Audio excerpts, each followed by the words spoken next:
अगर आपने अभी तक दलित दस्तक चैनल को सब्सक्राइब नहीं किया है तो सब्सक्राइब करें, लाइक करें। दलित दस्तक फिर से आ गया है लेकर अपना बहुजन कैलेंडर 2023 का बहुजन कैलेंडर। बुकिंग करने के लिए दिए गए नंबर पर संपर्क करें या व्हाट्सएप करें।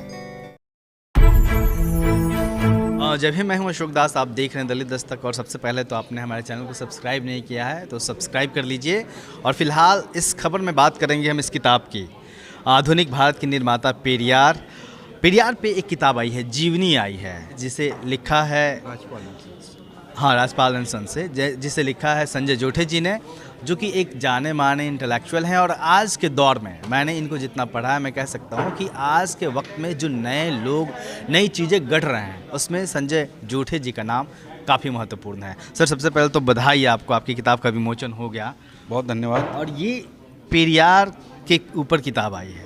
पेरियार को क्यों चुना आपने जीवनी लिखने के लिए? मैं कहूँगा पेरियार ने मुझे चुना, क्योंकि पेरियार जिस उद्देश्य को लेकर चलते थे और जिन चिंताओं से वो अपने जीवन में ग्रसित रहे हैं, वही चिंताएं मेरे लिए भी हैं, वही उद्देश्य मेरे लिए भी हैं। तो एक अम्बेडकरवादी होने के नाते और अम्बेडकर के रास्ते पर चलने वाले इंसान के नाते मैं ये महसूस करता हूँ कि बहुत सारी ऐसी चीज़ें हैं जो बहुत ही विकसित रूप में हमें पेरियार में मिलती हैं, जो कि ब्राह्मणवाद को चुनौती देने के लिए और इस देश में समता की जो विचारधारा है उसको स्थापित करने के लिए और उसके अनुकूल एक जीवन की रचना करने के लिए, चाहे वो आपका व्यक्तिगत जीवन हो या सामाजिक जीवन हो या राजनीतिक जीवन हो, उसके लिए हमें पेरियार की बहुत ज़्यादा आवश्यकता है। आप जब कोई लेखक लिखता है किसी भी नायक के बारे में तो तमाम चीज़ों से गुजरता है, उस व्यक्ति की एक एक बारीकी को समझता है। आपने पेरियार को कैसे देखा? पेरियार को मैं इस तरह देखता हूँ कि अगर पेरियार नहीं हुए होते तो एक अलग किस्म की जो राजनीति का तस्वुर जो साउथ से अब नॉर्थ की तरफ भी आ रहा है, जिसमें रिजर्वेशन को एक अलग तरीके से देखना है या महिलाओं की मुक्ति के प्रश्न को एक अलग तरीके से देखना है ना, जो कि काफ़ी रेडिकल नज़रिया है।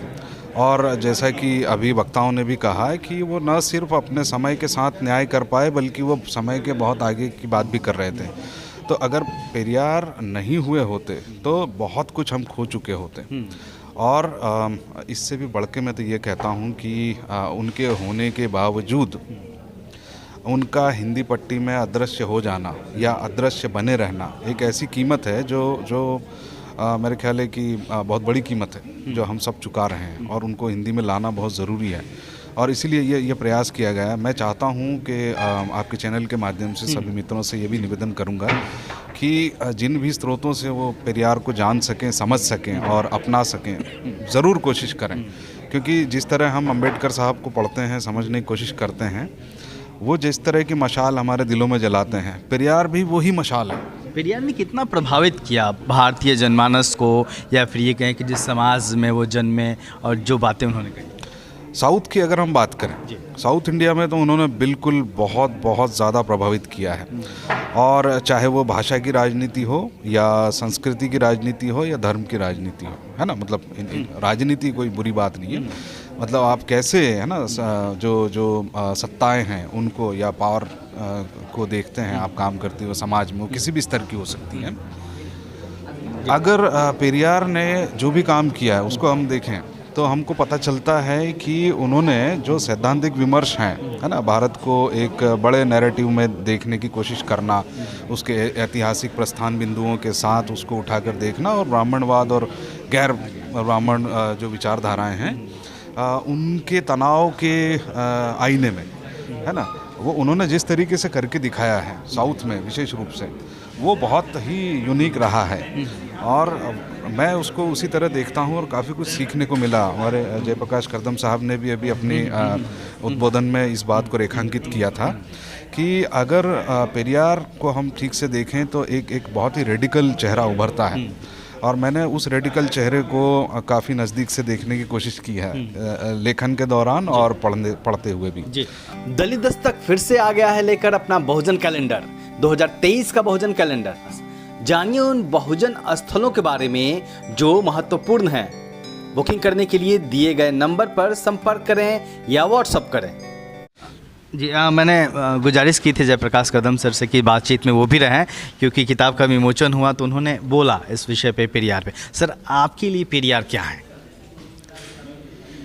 मेरे लिए पेरियार एक ऐसे चिंतक, बौद्धिक नेता हैं जो समाज को उसकी तमाम तरह की जड़ताओं को मुक्त करके उसे मानवीय बनाना चाहते हैं और एक ऐसे राष्ट्र की कल्पना वो करते हैं या ज़रूरत महसूस करते हैं जहाँ किसी तरह की मानवीय असमानताएं, शोषण, पाखंड और अंधविश्वासों के लिए कोई जगह ना हो। तो इस रूप में मैं उन्हें एक बहुत ही प्रगतिशील एक महापुरुष के रूप में मैं उन्हें देख रहा हूँ। हाँ, साउथ में काफ़ी प्रभावित किया उन्होंने हर तरीके से, सामाजिक, राजनीतिक, हर तरीके से। उत्तर भारत में पेरियार उस तरीके से नहीं पहुँच पाए जैसे वहाँ पे हैं। हिंदी में किताब आई है इसके ज़रिए, और पहले भी आई, और कुछ वक्त से लोग पेरियार के बारे में चर्चा करने लगे हैं। हिंदी में अगर पेरियार आते हैं लोगों के बीच में तो उससे हिंदी क्षेत्र में क्या बदलता हुआ देखेंगे आप?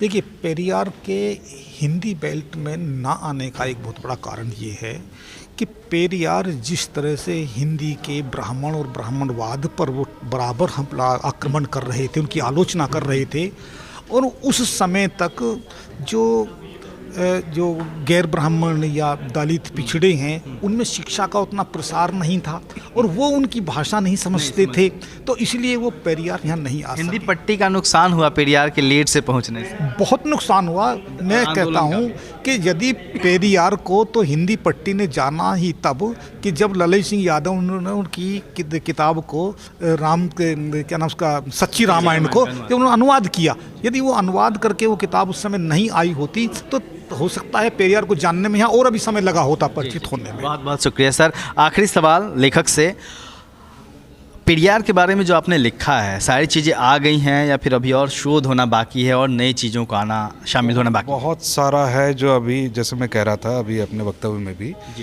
कि पेरियार का जो लेखन है, उनके जो भाषण है, उनके जो कम्युनिकेशन है उनके अपने लोगों से, चाहे वो पॉलिटिकल है ना मूवमेंट के बारे में हो या सांस्कृतिक गतिविधियों के बारे में, बहुत सारा कुछ है जो कि अभी तमिल से इंग्लिश में भी नहीं आ पाया, कन्नड़ से इंग्लिश में भी नहीं आ पाया, तो इंग्लिश से हिंदी में लाना तो मतलब एक दूर की कौड़ी है। तो इस पे बहुत कुछ है जो लिखा जाना बाकी है।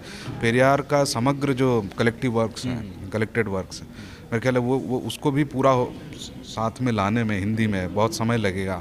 और उसके खासकर भारत के निर्माण के ना, भविष्य के भारत के निर्माण के लिए उसके क्या इम्प्लीकेशंस हैं, उस पे काम करने में तो अभी हमको ठीक से काम शुरू ही करना है, अभी तक ठीक से शुरू भी नहीं हो पाया है। एक मैं दोनों को जोड़ के सवाल पूछूंगा। पेरियार और अम्बेडकर की एक ही तस्वीर मिलती है हमेशा, जब भी सर्च करो तो दोनों हंसते हुए दिखते हैं, बड़ी दाढ़ी है पेरियार।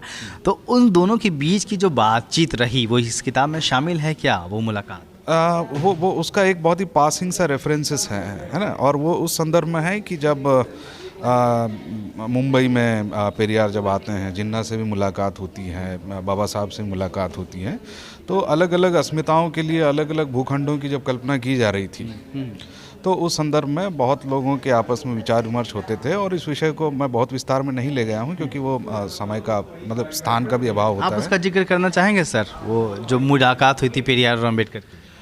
नहीं, वो मुलाकात जो संजय जी जिस तरह से कह रहे हैं वो एक विशेष उद्देश्य के साथ वो उत्तर भारत के दौरे पर निकले थे पेरियार, कि यहाँ के नेताओं से मिले और वो अपना समर्थन जुटाने के लिए था कि मुझे समर्थन मिले, और उसमें जिन्ना साहब से मिले, उन्होंने भी समर्थन दिया अपना, और जब बाबा साहब अम्बेडकर से मिलते हैं तो अम्बेडकर से उनकी व्यापक चर्चा होती है इस बारे में लेकर के, और वो बाबा साहब अम्बेडकर भी उनको समर्थन देते हैं।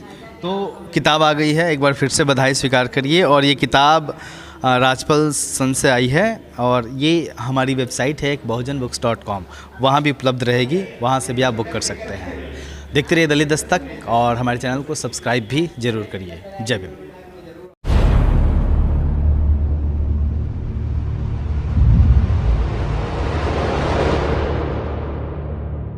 अछूत!